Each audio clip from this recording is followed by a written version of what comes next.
അസ്സലാമു അലൈക്കും വറഹ്മത്തുള്ളാഹി വബറകാതുഹു.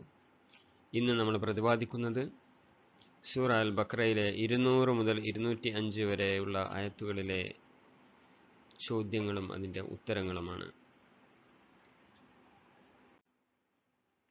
ഒന്നാമത്തെ ചോദ്യം, ഖളൈതും എന്ന പദത്തിൻ്റെ ശരിയായ അർത്ഥം എന്താണ്? ഓപ്ഷനുകൾ നോക്കാം.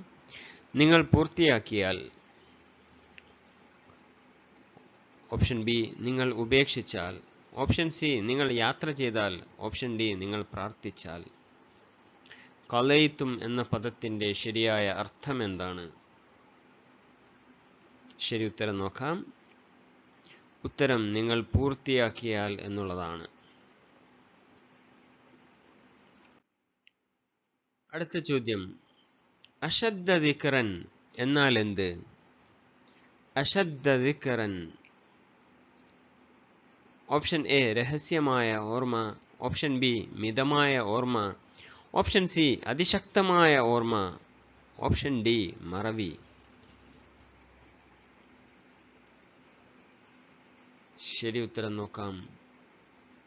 അശദ്ദ ദിക്റൻ എന്നതിൻ്റെ അർത്ഥം അതിശക്തമായ ഓർമ്മ എന്നുള്ളതാണ്. അശദ്ദ ദിക്റൻ. അടുത്ത ചോദ്യം, ദുനിയാവിലെ നന്മ മാത്രം ചോദിക്കുന്നവർക്ക് പരലോകത്ത് എന്ത് സംഭവിക്കും? ഓപ്ഷനുകൾ നോക്കാം. ഓപ്ഷൻ എ, വലിയ കൊട്ടാരങ്ങൾ ലഭിക്കും. ഓപ്ഷൻ ബി, ഇരട്ടി പ്രതിഫലം ലഭിക്കും. ഓപ്ഷൻ സി, യാതൊരു ഓഹരിയും ഉണ്ടായിരിക്കില്ല. ഓപ്ഷൻ ഡി, താൽക്കാലിക രക്ഷ ലഭിക്കും.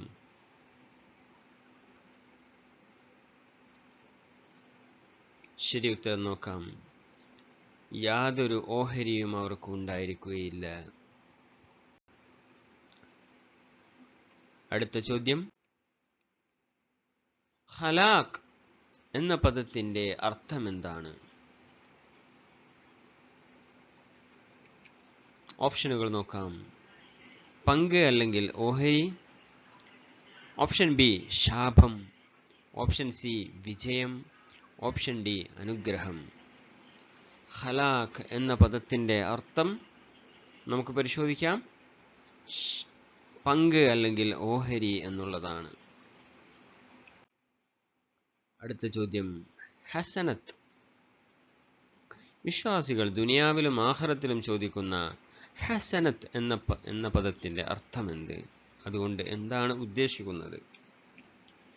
ഓപ്ഷനുകൾ നോക്കാം. നന്മ. ഓപ്ഷൻ ബി, സമ്പത്ത്. ഓപ്ഷൻ സി, ആയുസ്. ഓപ്ഷൻ ഡി, അധികാരം.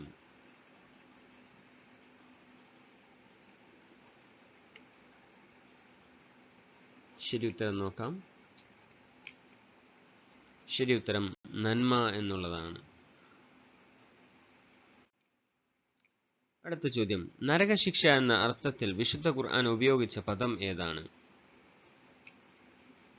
അൽ മിഹാദ്, അദാബൻ നാർ, അൽ ഹിസാം, അൽ ഹിസാബ്.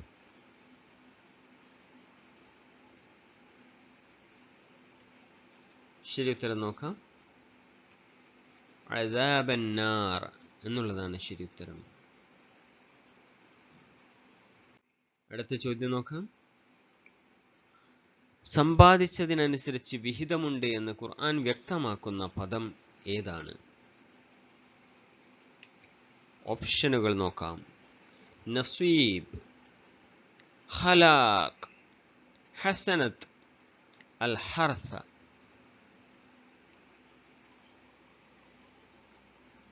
സമ്പാദിച്ചതിനനുസരിച്ച് വിഹിതമുണ്ട് എന്ന് ഖുർആൻ വ്യക്തമാക്കുന്ന പദം ഏതാണ് എന്നുള്ളതാണ് ചോദ്യം. ശരി ഉത്തരം നോക്കാം. ശരി ഉത്തരം ആലോചിച്ച് നോക്കൂ. ശരി ഉത്തരം നസീബ് എന്നുള്ളതാണ്. നസീബ്. അടുത്ത ചോദ്യം, സരീഉൽ ഹിസാബ്. അള്ളാഹുവിനെ കുറിച്ച് സരീഉൽ ഹിസാബ് എന്ന് പറഞ്ഞതിന്റെ അർത്ഥം എന്താണ്? ഓപ്ഷൻ എ, അതിവേഗം കണക്ക് നോക്കുന്നവൻ. ഓപ്ഷൻ ബി, കരുണ കാണിക്കുന്നവൻ. ഓപ്ഷൻ സി, എല്ലാം തരുന്നവൻ. ഓപ്ഷൻ ഡി ശിക്ഷ വൈകിക്കുന്നവൻ. അള്ളാഹുവിനെ കുറിച്ച് സരീഉൽ ഹിസാബ് എന്ന് പറഞ്ഞതിൻ്റെ അർത്ഥം എന്താണ് എന്നുള്ളതാണ് ചോദ്യം. ശരി ഉത്തരം പരിശോധിക്കാം. അതിവേഗം കണക്ക് നോക്കുന്നവൻ എന്നതാണ് സരീഉൽ ഹിസാബ് എന്നതിൻ്റെ അർത്ഥം. അടുത്ത ചോദ്യം, അയ്യാമിൻ മഅദൂദാത്ത് എന്ന് വിശേഷിപ്പിച്ചത് എന്തിനെ? ഓപ്ഷനുകൾ നോക്കാം. റമളാനിലെ ദിനങ്ങൾ. ഓപ്ഷൻ ബി എണ്ണപ്പെട്ട ഏതാനും ദിവസങ്ങൾ. ഓപ്ഷൻ സി ആഴ്ചയിലെ ദിവസങ്ങൾ. ഓപ്ഷൻ ഡി ഒരു വർഷത്തെ നാളുകൾ. അയ്യാമിൻ മഅദൂദാത്ത്. ശരി ഉത്തരം നോക്കാം. എണ്ണപ്പെട്ട ഏതാനും ദിവസങ്ങൾ, തശ്രീഖ് നാളുകൾ എന്നുള്ളതാണ്. ഹജ്ജ് വേളയിൽ 2 ദിവസത്തിനകം ധൃതിപ്പെട്ട് മടങ്ങുന്നവന്റെ അവസ്ഥ ഖുർആൻ പ്രകാരം എന്താണ് എന്നുള്ളതാണ്. ഓപ്ഷനുകൾ നോക്കാം. ഓപ്ഷൻ എ അവൻ വലിയ പാപിയാണ്. ഓപ്ഷൻ ബി അവന് യാതൊരു കുറ്റവുമില്ല. ഓപ്ഷൻ സി അവൻ ഹജ്ജ് വീണ്ടും ചെയ്യണം. ഓപ്ഷൻ ഡി അവൻ ദാനം ചെയ്യണം.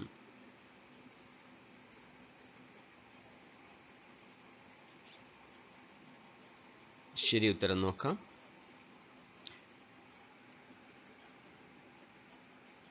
ഓപ്ഷൻ ബി അവന് യാതൊരു കുറ്റവുമില്ല എന്നുള്ളതാണ്.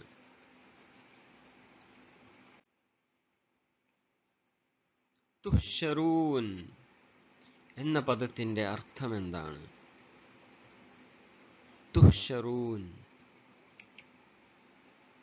ഓപ്ഷൻ എ നിങ്ങൾ ഒരുമിച്ച് കൂട്ടപ്പെടും. ഓപ്ഷൻ ബി നിങ്ങൾ മരിക്കപ്പെടും. ഓപ്ഷൻ സി നിങ്ങൾ രക്ഷപ്പെടും. ഓപ്ഷൻ ഡി നിങ്ങൾ സങ്കടപ്പെടും. ശരി ഉത്തരം നോക്കാം. ഓപ്ഷൻ എ നിങ്ങൾ ഒരുമിച്ച് കൂട്ടപ്പെടും. തുഹ്ശറൂൻ എന്ന പദത്തിന്റെ അർത്ഥം നിങ്ങൾ ഒരുമിച്ച് കൂട്ടപ്പെടും എന്നുള്ളതാണ്.